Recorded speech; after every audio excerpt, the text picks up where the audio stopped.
March Madness definitely lived up to its name in the first day of the tournament. That's right. So let's take a look at some of the biggest moments so far.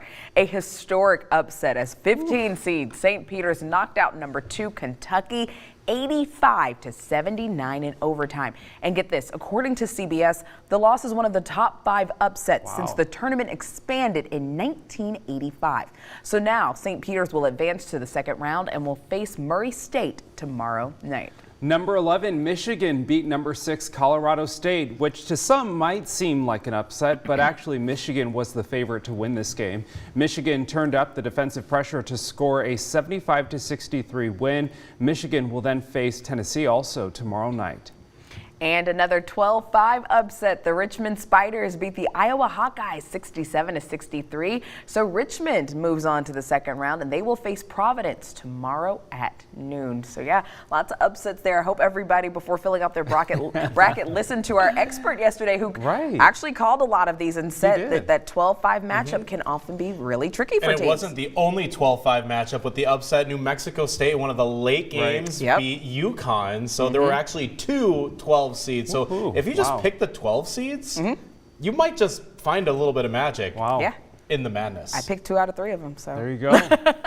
I'm like, I went with his logic. That's what I made my picks. So now, of course, with Kentucky's big upset, many people's bracket are definitely busted. Well, according to the NCAA, about 97% of brackets had just Kentucky winning one game. And of course, a few of those probably had them going quite a bit farther as well. Yeah, but not everyone picked Kentucky to advance. If you remember yesterday, my dog Baxter picked St. Peter's. He did. And I questioned him. Who was I to do that? You're still questioning him. I'm still questioning Baxter. him. You know, I'm wondering if we're dreaming. But yeah, take a listen.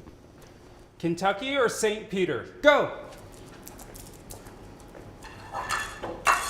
St. Peter's, Baxter? Didn't touch Kentucky. No, not even. Didn't come close to touching Kentucky. He was like, nah, get Kentucky out of here. St. Peter and was like, yeah, that's what I'm picking. Yeah, he was like, get Kentucky out of here. We should have known then that he was so adamant about it. Hashtag don't question Baxter anymore. Okay, that's a new trend. And he's at first. He is. So taking a look now at the Up with KREM bracket challenge. We're taking a look at our standings right now. So right now, I am tied with Tim. We're going to give Tim a little credit. It's mostly Baxter. Mostly Baxter. He did all the picking, to be fair. He did. And our executive producer, Cody, we're tied for first place with 11 points. Photographer Nate is in second place with 10 points. Our other producer, Katie, is in third place with 9 points. And Thomas and Nicole are tied for fourth place with 8 points apiece. But don't let that fool you, because I can promise you guys by the end of all of this, I am not going to be in first place. Yeah. Here's the key. Who lost any Final Four teams on the first day? You know what, Thomas? You know what? Dang, you knew the answer to that question before you asked it is so early for shade. And yes, so one of my Final Four teams is out, but that's okay. That's okay. This is literally just day one. We got day one. 16 more games to get 16 more points, so the standings will change. And Baxter put Jacksonville State in the Final Four. Listen, I'm not questioning Baxter anymore. I'm done questioning Baxter's picks. If one 15 seed can win, why not another? Why not? Exactly. That's right. I love it. I'm done questioning it.